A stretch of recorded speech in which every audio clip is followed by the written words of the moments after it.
You are listening to Leaders and Legends, a podcast featuring some of Indiana's most fascinating men and women whose impact has shaped our state, our communities, and us. Join us as we discuss their imprint on our history. Leaders and Legends is brought to you by Veteran Strategies Incorporated, your local veteran business enterprise specializing in public relations, media relations, public outreach, crisis communications, and digital photography. My name is Robert Vane, Principal of Veteran Strategies, former Deputy Chief of Staff to Mayor Greg Ballard, and Communications Director for the Indiana Republican Party. I'm honored to be your host for our discussion. Mayor Greg Ballard has graced us with his presence. I can't believe it. It's our very first podcast. There's nobody I'd want to talk to more to get everything started than the mayor. Thank you, sir, for joining us. Great to be here, Robert. I appreciate it. Being here first. Well, working for you changed my life, and I wouldn't be doing this podcast or have my own little PR company if it wasn't for you. So I wanted to talk to you first to say thank you, not only for everything that you've done for me and for so many others of us who are out there at the city as a whole, but I want to ask lots of questions about what you're doing now and then talk a lot about what you accomplished as mayor and kind of how you got there. So whenever you're ready. Well, I appreciate it. You can say what you want about me, but I would suggest to you that you and one other young lady really helped me out during the transition and really put that on rock steady ground. So, and you came at a very crucial time within a couple of days after that election when we were trying to figure out what was going on. But I think we had it in hand. But you, with your ability to handle everything that was coming in on the communication side, and Jennifer Piercy, God love her, was a master organizer and really helped out in that regard. And the two of you really put us on great firm ground. Well, I appreciate that. It was, it was one of those experiences as someone who was running the elections for Marion County in 2003 when Bart Peterson won by 28 percentage points, beat Greg Jordan, who was a terrifically respected, great guy. Was Marion County treasurer at the time. I really thought there'd be Democrat mayors for decades in a row. I really did. And was somewhat envious of a lot of I had some friends up there, really good people. Actually, Steve Campbell, Justin Oldmiller, Mike O'Connor. Good folks. I mean, the list goes on and on. Peterson really did have a terrific staff. And I thought, man, what it would be like to work up there, but I'll never know. And let's start right there. It's 2007. It's November, and it's election day. Did you wake up thinking that you would be the next mayor of Indianapolis? I did, because I actually thought that the last 2 weeks. I was confident. I didn't have any money, as you may recall. And there was a whole thing going on there that we can get into if you want to, but I was able to spend very little cash, probably 2/3 of the cash that I actually did get, maybe $200,000 overall. Really came in the last couple of weeks when people figured out something was up. But I had a lot of people telling me things, had a lot of Democrats whispering in my ear certain things, and that's why I knew something was up. And I actually told somebody who became really a close friend and who became a really good partner with us in the city.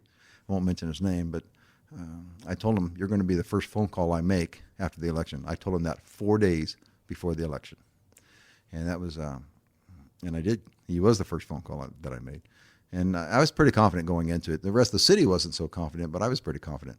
Well, I didn't think you had a chance in hell, quite frankly. I think that was the general notion.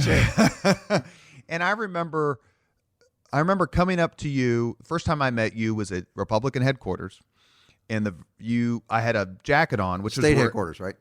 County. Okay. County, because I was talking to Kyle Walker, who's a political genius, along with Tom John's knowledge of this county when it comes to politics is amazing. Right up there with Jennifer Hollowell and, quite frankly, guys like Joel Miller and Ed Tracy and others, but on the other side. But anyway, and I had my Meritorious Service Medal lapel pin on from the military, and you knew exactly what it was, and it was the first time I'd met you.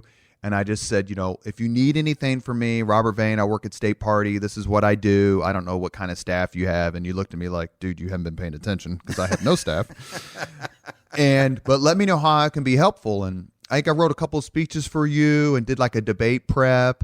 and you were always very kind. And I candidly never thought you had a chance until that same time frame that you discussed. I had a conversation with Kyle Walker, and I'm like, what's it like? What's it going to be like? So on and so forth. What's your prediction? And I remember Kyle, who was executive director of the Marion County Republican Party at the time, and Tom John was chairman. He goes, man, I think this dude's going to win. And he'd been telling me for a while he thought the council was going to flip. Right. And I was like, you cannot be serious. Like, really? Peterson went negative on you, and we don't want to, belabor that point, but other than the fact that told everybody else, that's exactly right. Something's up, because no one goes negative unless they're in trouble. That's exactly right. And so I remember being that day, just getting that feeling. So you woke up thinking you were going to win. What was that day like as it went into the night and the victory, what became a victory celebration at the Murat? Yeah, it's hard to overestimate the feeling of that celebration, frankly. But getting up that day, I was actually pretty confident at that point in time, but I was anxious. It still has to execute, right? And it was a very, very, very cold day. I don't know if you remember that or not, but I remember it very well. My brother, who looks like me, was out working the polls outside, as if be. He said 4 people came up to him that day and hugged him and said, "I want to hug the next mayor of Indianapolis." They thought yeah, he was me, but I was frankly I was relieved when I went into the county headquarters and I saw Doris Ann Sadler there, because she had been the clerk. Mm-hmm. She knew exactly what was going on. She was going to make sure that everything was going to be executed appropriately across the county as the votes came in. That made me feel really, really good and really solid. And also told me that the party thinks this might happen also. So we started preparing for that at that point in time. But I was pretty confident in the last couple of weeks that things were going to happen, even though I had no money to poll. But the feeling that I was getting from both Republicans and Democrats in the city was that this was going to happen. And slating was 10 months before. It's January or February or whatever it was. I think it was maybe January of 2007. What made you decide to care enough? I mean, in an era where everyone on Twitter is, both Pope and Playmate of the Month, right? I mean, they're experts on everything. And Facebook, a lot of people have something to say. That's a big difference than being willing to do something. What made you decide, 23 years in the Marine Corps, you had a nice little life going, wonderful wife, beautiful kids. I mean, this isn't an easy decision. What made you go, you know what, I'm willing? Well, there's a bit of a story here. It'll take a couple minutes, but I had a couple of people ask me to run for mayor, and I said, "Are you sure?" Nobody who's really, one person was kind of connected to the party, the other one not at all. He said, "You have the skill set that you should be the mayor of Indianapolis. And by the way, no one's running on the Republican side, so maybe you need to look at this thing." And I said, so I did, actually. I wasn't planning on being the mayor. It never entered my mind until they had talked to me, which was either late 06 or early 07. I'm not sure which it was. And so I called up the county chairman at the time, and I said, which was not Tom John at the time. Mm-mm. I called him up and I said, "Listen, I'm being told I should run for mayor. What do you think?" He goes, I remember exactly where I was. I left a message. He calls me back on Friday, the day before the original slating. And I was at the golf show at the convention center. And he called me back. I said, "Should I go tomorrow?" He says, "Sure." He said, "We're not going to slate the mayor tomorrow. We're going to slate the councilors in every other office, but we're not going to slate the mayor because we don't really know who's going to be the candidate." Right. But he said, "Come on in." And I said, "Should I bring anything?" He said, "Sure, bring a little one-pager about yourself." So that night, about 11:30, I typed something out about myself, a little one-pager, made 700 copies. And the next morning, me and another guy put them on all the chairs before anybody got there. It's, again, another freezing cold day. But we got there maybe an hour before everybody else did and put 700 pieces of paper on chairs. And then I spent the day at the slating convention, saw how all that was done, because I didn't know anything about it. And some people were nice. 2/3 of the people were nice to me. Others are a little dismissive, a little arrogant. And that's how they treat people. If you're not someone in politics, they give you the little bit of. Yeah, one guy came up to me and said, "This is how you shake a hand." Now you have to understand, I'm over 50 years old and been a Marine for 23 of that, and the guy comes in and says, "This is how you shake a hand." I thought, you want to dine him out? Yeah, no, well, you'll know the You would know him though, and but so I mean, so that was a little odd, but I looked at it, and so like I say, people were nice, but they weren't going to select the mayor, and as it turned out, the party, who was selected was the new county chairman, became Tom John, and he had somebody else in mind to run for mayor. It was not me, because nobody knew who I was anyway. I wasn't involved in anything in any level. And but as it turned out, that gentleman did not turn out to be the guy. And then I was kind of the default candidate. All the other 5 or 6 people that were thinking about it were really not going to be the guy. And so it kind of fell to me, even though, I mean, there's a whole story there too, but it kind of fell to me to do this. So they held a slating convention. I won that slating convention. So again, some was of those. it at the state fairgrounds? No. Was It was at the Ben Davis Fire Site, Fire Center out there on the west side. And again, that was some comedy associated with that, and like you can't imagine how all this stuff happens, right? But and that's when I became the candidate. But it's funny. I tell you about the gentleman that they did want to be the candidate. We had a Wednesday night meeting. Because his big deal was money. He had money, He was going to bring his own money. That's right. I was a Marine and 2 kids in college. That wasn't me, right? I wasn't going to bring the money. But I remember specifically there was a Wednesday night meeting. Friday was the day that at the clerk's office you had to be in or out. I was already in. I had registered long before. And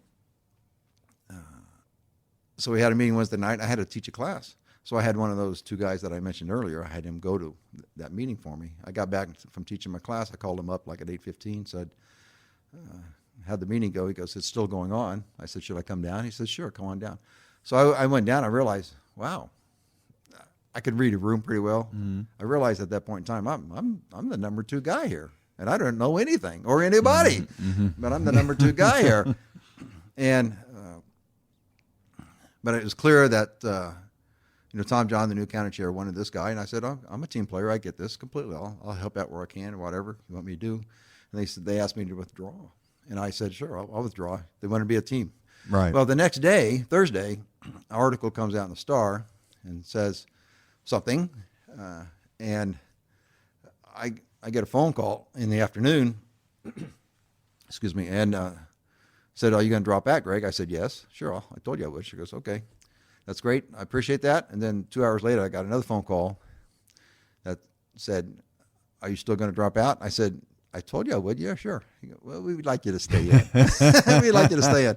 So I went to the, something told me to go to the Indy Star website. And I went to the Indy Star website, and sure enough, there was a column there from the late, great Matt Tully. Mm-hmm. And if Matt puts that column out on Saturday or Sunday, I would have withdrawn on Friday, and you wouldn't be talking to me today, because there's no way the party was going to select me with the methods at that time, because nobody knew who I was. I wasn't involved with the party whatsoever. But because I was the one kind of left standing on that Friday, they asked me not to withdraw.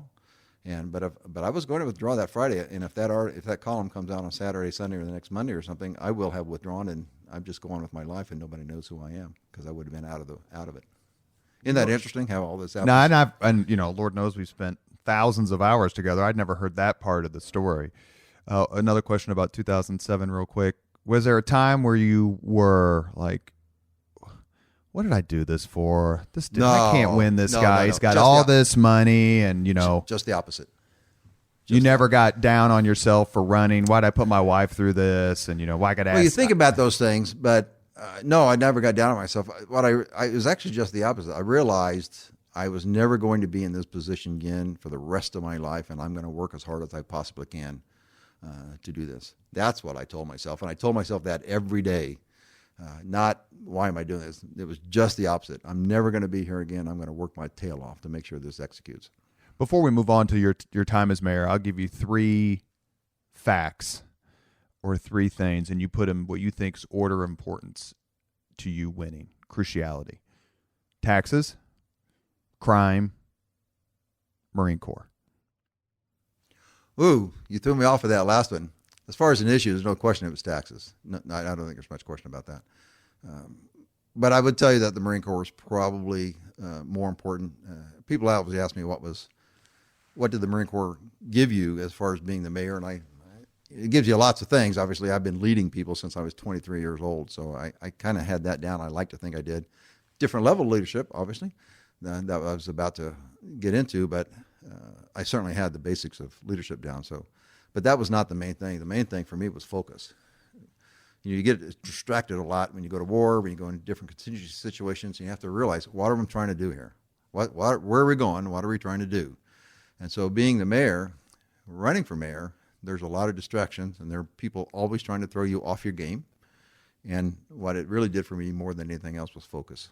It allowed, I would hear this stuff, but I stayed focused on what I was trying to do. Do you believe it helped you, however, help magnify and solidify, for example, your crime message, public safety's job one, that as a 23-year officer in the Marine Corps, there's an inherent the Marine Corps, I was in the Army, so I hate saying this, but the Marine Corps, honestly, probably next to Long's Bakery, has the best brand in the world. Like, when you say you're in Long's the Marine... is pretty tough, though. Those are really good. But when you say you're in the Marine Corps, people just, they look at you differently. I mean, they just do. And so, but saying you're tough on crime as a Marine officer has a different connotation than saying you're going to be tough on crime and you were in the Coast Guard. So in that sense, do you feel that people believed that message of your campaign because he's a Marine, he's going to do what he says? He's a tough guy. Yeah, I do think so. I'm really a softy at heart, as you well know, Robert. But I think I'm tough in being focused and tough in being, this is where we're going to go, tough in the mental aspect of all of this. I think I am still that way. So yeah, I do think it has some impact. Very patriotic town, very patriotic people in the city. People trust those who have served. It didn't hurt to have a great family and have a great wife and kids who were down at IU and all that. I think all that was that helped also. But yeah, I do think that helped, and I like the fact that now that I'm on a podcast and I can say this, you can go back 30 years and look at the murder rate, right? People think it just went up in the last few years. No, go back a little further than me. Exactly. And you'll see that there's a U there, and at the bottom of that U is 4 years in a row of under 100 murders that we were able to execute, and it did rise up a little bit when I was at the end, and I think the current mayor has a little bit of he's got a tough road to go with the opioids and things like that are out there, and but go back and look, and we brought it down rather dramatically for a 4-year period. We really did. At what point, when you became mayor, the metaphor, or however you want to say it, is catching the tiger by the tail, right? So what issue or what time frame did something happen that knocked you on your heels, especially the first maybe year and a half, where you're just, it's reasonable to think that you're learning the position and learning the city better, and it's complex as heck. There's a saying that the toughest job in the United States is the mayor of New York City. They don't say that just to make it up, but can you think of a time or an issue or something that was like, okay, this is tough. This is something I didn't anticipate. Tough might not be the right word. I would tell you, my first chief of staff, Paul Okeson, who's an unbelievable guy. The best. He was. I love him. This is the way I describe him, and I've told him this too. He's the only guy who you can go and talk to him, and he'll tell you no, but you love him more afterwards than before. He has that skill set. As you said before, he was the perfect first chief of staff. No question, for a guy who. And you had 4 pretty darn good ones. I had 4 great ones, and but to get the first one there that way, who could tell me straight to my face. I did not surround myself with yes men and yes ladies, as you well know. I had lots of people telling me, and you were one of them. But I remember one time telling Paul that, with the press, I said, well, let's do this. Just don't worry about it over here. We'll just do this. And he looks at me and goes, Mayor, that's 100% wrong. I remember when I came to the administration, my first day was November 10th. And the next day was Veterans Day parade. It was also the day they cut the ribbon on the new airport. And it was the first staff meeting I was in. And I said, okay, what are you going out there? You got a speech or whatever? And you said, no, I'm not going. I'm going to the Veterans Parade. I'm like, you're not going to go to the cutting of the ribbon of $1 billion airport or however much it cost. And you're like, no, I'm not going to miss the Veterans Parade. Scott Newman was right behind me and he goes, this is why you're here. And you ended up going. You gave a great speech that the incomparable Jen Pittman wrote for you. She was terrific. And let me ask another question on the same lines about the administration, because there's a few things I want to talk about your post-mayoral life. If you had to list your top 3 accomplishments, would bringing the Super Bowl to the city be one of them? No, I don't think so. I don't. I knew the answer to that question. Just so funny that you would ask that question, because I've got a whole list of stuff here. No, actually, there's lots of things. It's a terrific accomplishment. I mean, something that some of us who grew up in Indianapolis could never have fathomed that a Super Bowl would come here. So we're not downplaying it, but I know that you've always been kind of humble about it. Like, it was an amazingly terrific event, showcased the city, but is that really more important than being the first mayor's administration to make phone calls back to citizens from the Mayor's Action Center? Boy, that was fun too, by the way. No, actually, the Super Bowl was great. Don't get me wrong. And I think a lot of people saw their city differently as a result of that, which I really very, very much appreciate. But as I told a lot of people at the time, that Super Bowl was not the culmination of anything. It was just evidence that we were doing the right things all along. We, the sports corp and the business and the nonprofit and past administrations, yeah. obviously. Mm-hmm. Yeah, absolutely. So, and we executed it well, which is what we expected to do. So it was great. It was those 10 days were unbelievable. But no, I wouldn't put that in the top 3. You want me to say the top 3? I think you should give us 2. So because there's so many. I think actually most of them don't. The stuff that was really critically important never got any press. Well, because you ran on that in 2007, back to basics, had enough. Let's get the basics of government right. Especially since we're the city, we're closer to the people than the state or the State Department or whatever. So if we can get this stuff right, well, I think there's 3 things: 2 tangible, 1 not tangible, but is executing out right now. Actually, all of them still are, but the sewer work that we did when we inherited a $1.8 billion job, which the EPA mandated on the previous administration. I know because I eventually became the chair of the Water Council for the Conference of Mayors. I know exactly what they were doing, and they did to Indianapolis what they did to pretty much every other city in America. When we got in, we told the EPA that we understand what you're trying to do, but here's this plan we reworked, and we're going to do it for $1 billion, and it'll be bigger, it'll be faster, it'll be cheaper, and it will be greener. It'll be all of those things. And the EPA said, we don't care, spend this amount of money. That's what they did. And that's when I found out that they were asking cities to spend 2% of their median household income, not to actually fix the problem in their city. They wanted a certain percentage. They'll deny that, but that's actually what was happening.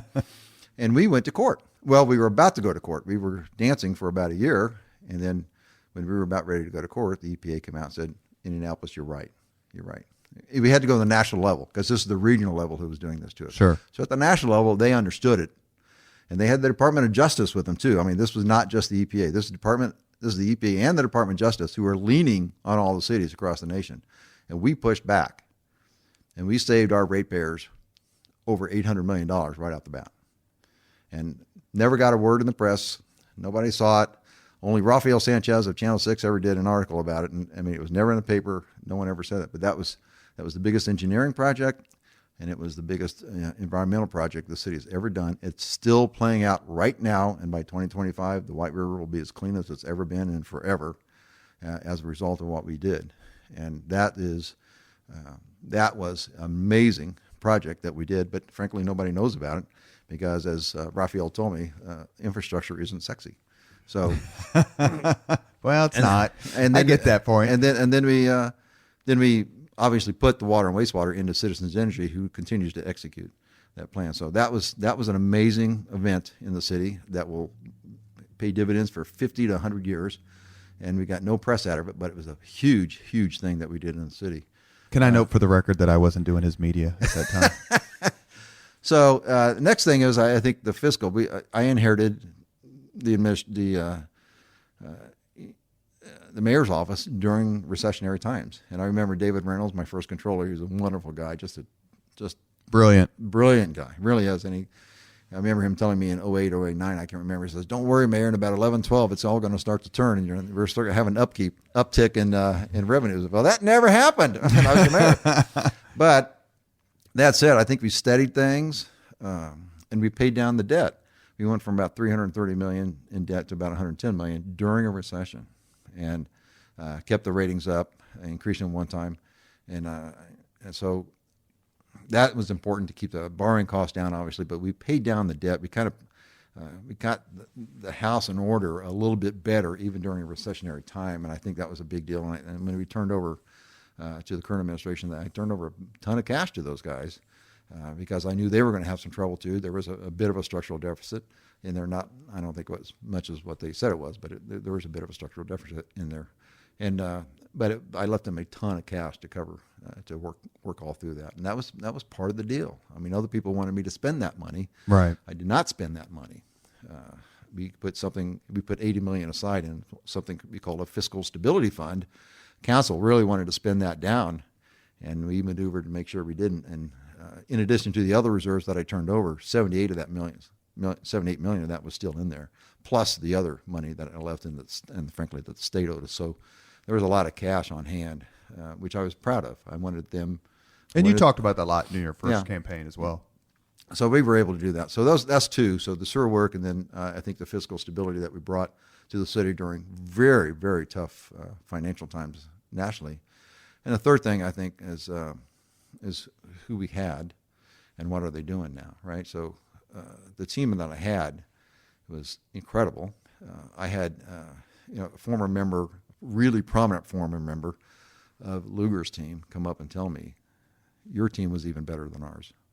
He told me that twice. I couldn't believe he said that, because that team was a great team. And Indianapolis has a history of terrific people working in the mayor's office going on to do other things, whether it's Mike O'Connor or Susan Brooks or Ryan Vaughn, Michael Huber, David Harris, Jim Morris, this fellow named Mitch Daniels. I mean, it's been amazing. And we were able to continue that. And I like to think we created a whole new generation of leadership, because, as you know, most of the people that worked for us were not 60 or 70. They were 30s, some 20s, right? That's right. But look where we lead the Indiana Sports Corp. We lead the Greater Indianapolis Chamber of Commerce, Ascend Indiana, the Workforce Arm, the Mind Trust, the education organization, Brandon Brown, the Hoosier Lottery.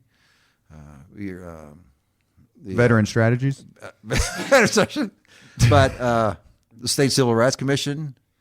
I mean, I can go on and on and on. And we have number 2 person at IEDC, and all these are great, great people who continue to do work on behalf of the city and the state. And I mean, you know all those names. I probably should mention all their names, but Ryan Vine, Chris Cotterill, and Mike Huber, State Budget Director Jason Dudich, State Budget Director. Jim Pittman's doing it. One America is amazing. The list goes on and on. Mark Lauder, who is out in DC doing his thing, right? And Brandon Brown and Jason Cloth, who was brilliant. Just even Adam Tees, what he's doing with IU now is remarkable. We had a team that was really incredible. I was so blessed to have so many of these people around me. I really was. Well, and it's funny too, because I will tell people, and then we'll talk for a few minutes about your post-mayoral dominance. And I talk to people, and this is going to date this podcast, but Superintendent Louis Farabee has announced he's leaving to go to Washington, D.C., another incredibly effective, amazing leader.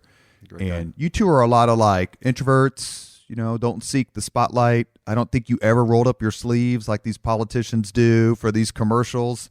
I remember I couldn't get you on a snow plow for when we rolled out the snow fleet. You remember the phrase, right?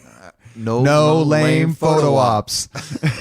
I wanted no lame photo ops. What you did with buying all the plows and stuff. I mean, we had plows left over from like Hudnut or Goldsmith. They were archaic. The floorboards they're holes. The guys were freezing their tail off because the floorboards had holes in them. Yeah. So those are the kind of nuts and bolts things that we were talking about earlier. But when it comes to being around the city, I had a conversation with someone who worked for Mayor Goldsmith, and he would talk about being downtown or being wherever in the city, and think about how much he was involved in that. my personal experience in that would probably be the Irvington Charter High School. Remember when I came to you with Krieger Roush and said they're closing the Guardians' home? This is typical Greg Ballard, right? They're closing the Guardians' home in Irvington. You can't do that to Irvington. And without even looking up, you said, well, then do something about it. I was like, okay. I walked right to Krieger and like, we got to do something with that building. And I grew up right across the street, so that's particularly special to me. But when you're driving around, walking around, biking around, or whatever, what are the one or two things before we move on that you look and go, man, I'm really glad to say that I was mayor and I helped nudge that along? What I would call connectivity. You heard that phrase. I'm not sure anybody ever heard that phrase on the 25th floor before, but connectivity. The combination of the sidewalks and the bike lanes and the trails and the cultural trail and all of the things connecting up, allowing people to go from point A to point B, not necessarily by a car or by any other means, but the ability, what I call mobility options, I think it was greatly enhanced during our administration. And that's a talent attractor, right? A lot of people are asking me, why are you doing this? Oh my God, I can't believe it. But that's part of creating the kind of city that people want to live in. It's a talent attractor, and that's why you had to do it. So it wasn't because I liked to ride bikes. It was because we have to create that kind of city. So I think, your kids influenced you on that. Yeah, my kids influenced me on because they were the generation. City, right? They were highly educated, go-getters. They're the kind of kids you want. I mean, they're the kind of people you want to live in this city. That's how they keep the city going and vibrant and all that sort of thing. Another thing that happened, I'm not so sure I had much to do with it, but other than kind of creating the conditions, this is a real foodie city right now. We have great restaurants. We have an amazing collection of chefs that have opened up restaurants. We didn't necessarily, that was not always purposeful. A couple of it was, but frankly, that grew organically because I think we created the city that allowed that to happen. So I think when we look at that, I'm really proud of that also. There's lots of things physically. The velodrome, what Marion is now doing with the velodrome, I think is pretty special, and that was kind of being held up before, and I think we got that done. So now we have great events out there. I mean, I could point to probably lots of things like that. We did a lot of work in Irvington, as you well know. And I can tell you, all my Castorite friends out in the east side who I don't think vote Republican very often, but they are very praiseworthy of what Irvington's the best neighborhood in the city. I'm biased, obviously, but you did spend a lot, and I'll say this very quickly. But Hal has a reunion every year. It's kind of it's exploded because of social media, and it happens in August of 2011. And you were running for your second term, and I texted you, and there were probably 300 or 400 people there, and Howe High School, and I said, come out here and talk to these folks. And I remember you were busy, but you said, sure, I'll come on out, and you walked around, and I didn't even talk to you. I just left you alone. And I don't think I could find you, as I recall. Yeah, all these people, everybody coming up to you, and just not necessarily because but I can hear them saying, thank you. You've been wonderful for Irvington. Love what you're doing for the city. Whether they were R's or D's, I don't know. But you were able to have that connection, specifically on the east side, which would be the part of the town I would know most about. You decided not to run for re-election in 2015, and you wanted to be impactful to the city in other ways. And one thing I want to specifically ask you about, because then I want you to talk for a few minutes about your book, is women in tech. There's a burgeoning tech sector. It's beyond burgeoning now. It's established and it's got deep roots. What made you get involved in that particular aspect of the tech world? Well, when I was done being the mayor, it took me about 3 or 4 months to clear my head. And Dan Towers of Guggenheim Life out there in Carmel had asked me, I met him through a mutual friend. He said, I want to talk to you about what we can do. And he was gracious enough to let me clear my head because it took a long time. I was all in being the mayor, I think as everybody knows. He said, what should we do? We want to make a difference here. And I said, well, give me a few weeks. And I went back and talked to a lot of people. And I had this thing in my mind all the time, the tech, there's not enough jobs. When the governor talks about workforce development, he's exactly right. There's not going to be enough people in the future for the jobs that are going to be there. And so tech was a big deal. And there aren't going to be enough men to fill the tech jobs in the world. And so women in tech is not just an equity issue. It actually is a numbers issue. There are going to be millions of jobs across the country here in about 10 years that we're not going to be able to fill unless we put more women, young women, going into tech. And so that's why we created what we did we started with sponsoring the State Robotics Championships, which has an emphasis on girls. We did the STEM Days for middle school girls. We provide funding for women to go through coding academies and Ivy Tech IT courses and that sort of thing. So we're able to do all that and really make a difference. And I like to say, we're not an advocacy group. We actually put women in tech. Right. And we actually get them jobs. The last 7 that graduated from the coding academy that we help fund got jobs for $70,000. And all 7 were all picked up. And your experience as mayor just reinforced this, like you repeatedly hear. I was always trying to, pretty much every decision I made was about creating the kind of city that talent wants to move into and where people want to live. And then you have to make sure that talent has a certain skill set that brings in the companies. Tech is going to be big in that regard. And Indianapolis and central Indiana has to be big in that regard. And we need to get more women to go into tech. And that's just the way it is. And if we're going to continue our progress in this sector and STEM, generally speaking, we have to make sure that young women, particularly middle school girls and high school girls, stay focused on STEM because when they're interested in it and go in that direction. So we want to make sure they're interested in that when we move into that so they can move in that direction if they want to, because as you know, sometimes they get talked out of it. Social pressures come into play. And we don't want that to happen. We want them to go there if that's where they want to go, and we want to provide them the opportunity and the training to do it all. So that's why Indy Women in Tech has been so important, and Dan and the ladies that I work with out there have been terrific. You've written a book. I have. I actually just got my first 5 copies a couple days ago. It's called Less Oil or More Caskets, as you well know. I'm always concerned about national security. I'm always concerned about our troops and going into harm's way. And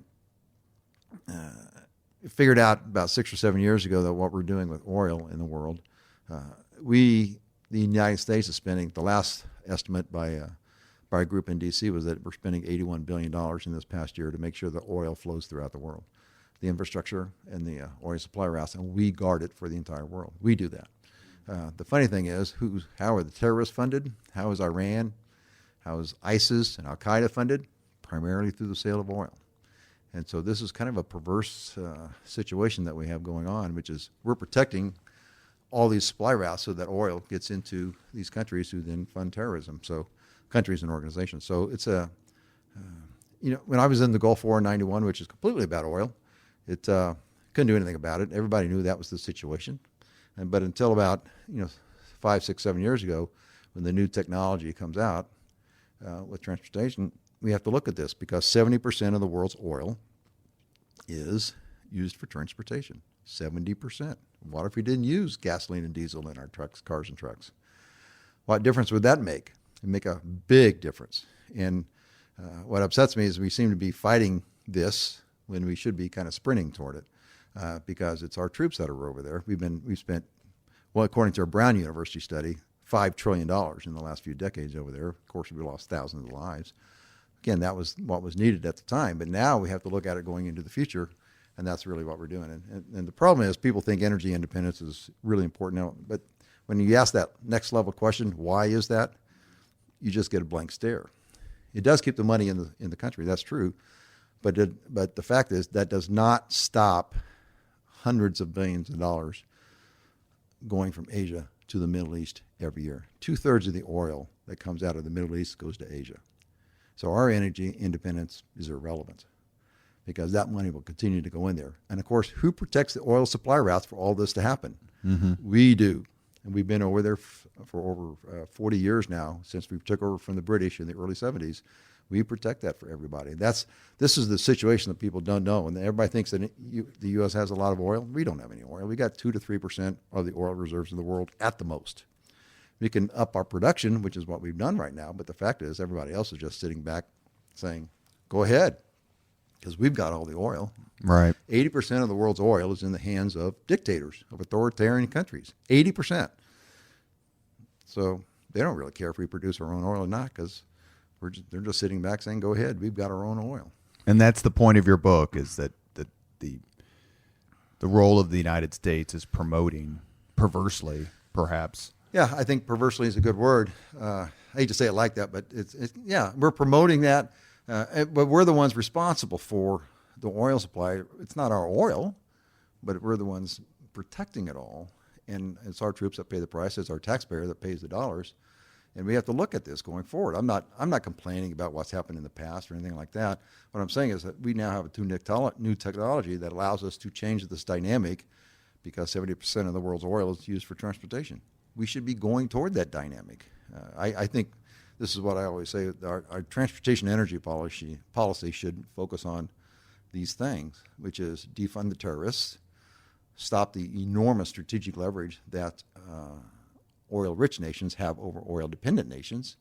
And the third thing is bring our troops home, because our troops are going to stay over there as long as oil is a necessary strategic commodity.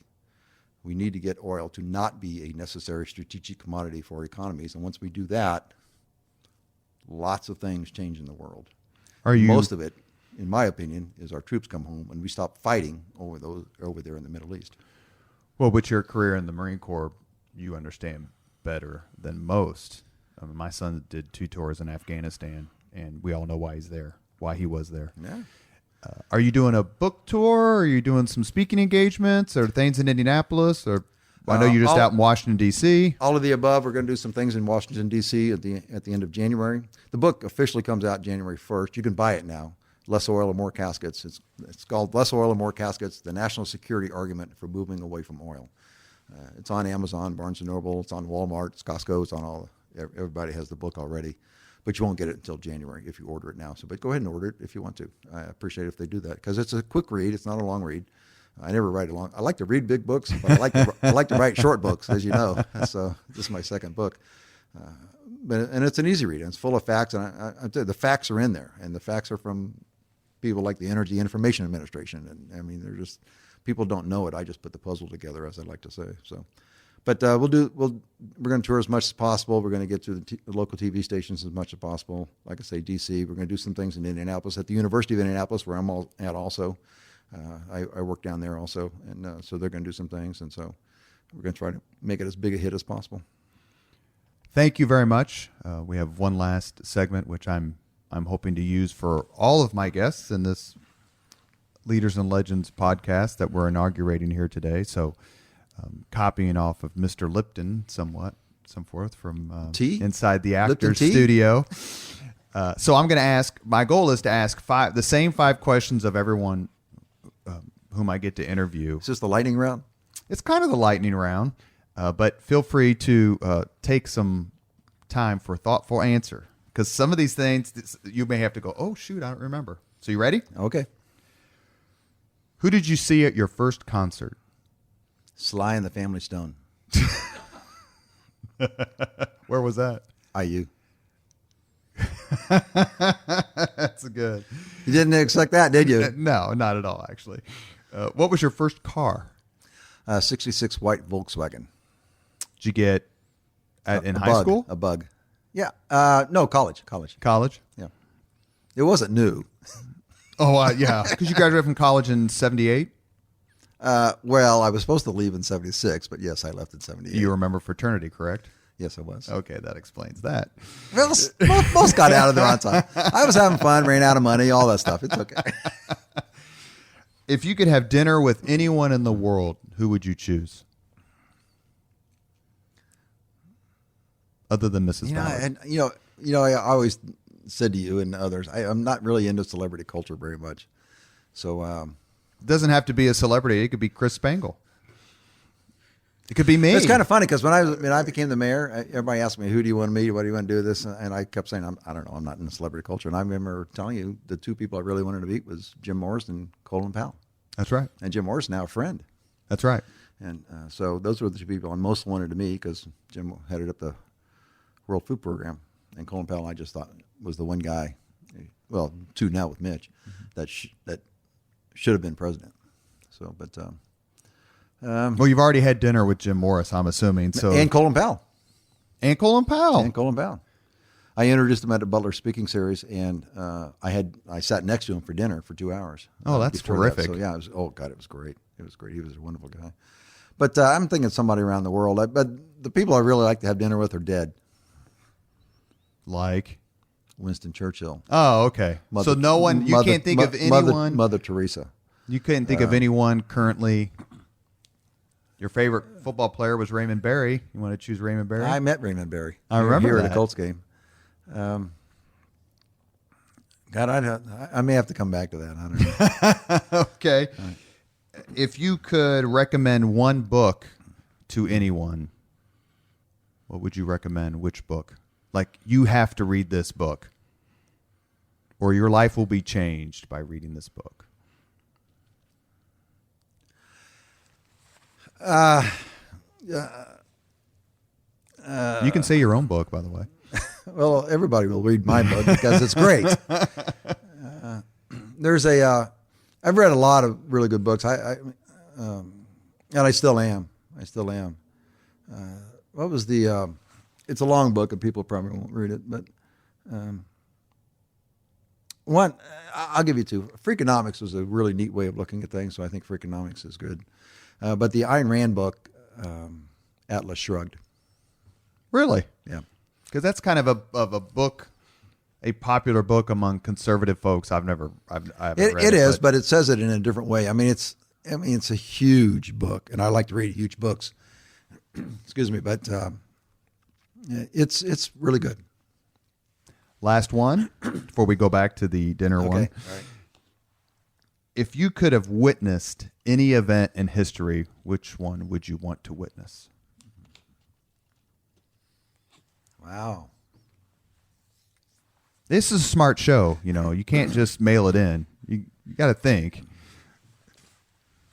I went to 4 IPS schools. I mean, I should be able to get something out of this. It took you 4 schools to get there. Okay. Well, they kept closing them. Yeah.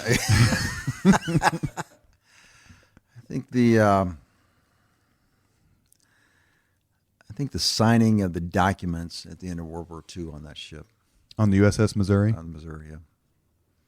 Just because the end of the war, who was there, the power of what it meant? All of the above. It was really well, I know what my next book is. I'll put it that way already. But I think that was which is called Losing the Peace, which is I want to do an analysis of all the documents that were signed at the end of World War I, which I think led to another century of warfare and still to this day. Especially in the Middle East. Yeah, no question. But I think that was the end of the World War II on the Missouri was who was there, obviously, but stunning ceremony, especially when General Wainwright was there. That's pretty moving. And those, General Wainwright was surrendered and was part of the was Corregidor or something, but was spent the whole battalion, but spent the entire war as a POW and lost an immense amount of weight. Yeah, he was just sticks and bones. And and held it together until MacArthur called him by his personal nickname, which was Jim. Yeah. So Wainwright's best friends called him Jim, even though his name was Jonathan. Right. And he held his emotions in check. And MacArthur had him staying right behind him at the ceremony and called him Jim. And Wainwright, this man, 2-star general, I think at the time, maybe 3-star, all these years in a prison of war camp, started crying. Yeah. Terrific. That's an amazing ceremony. So you got about 10 seconds to decide on dinner. Well, I'm going to go with a good one then. Just my wife. We just love being with each other. I'll just say that. How many years? 35 now.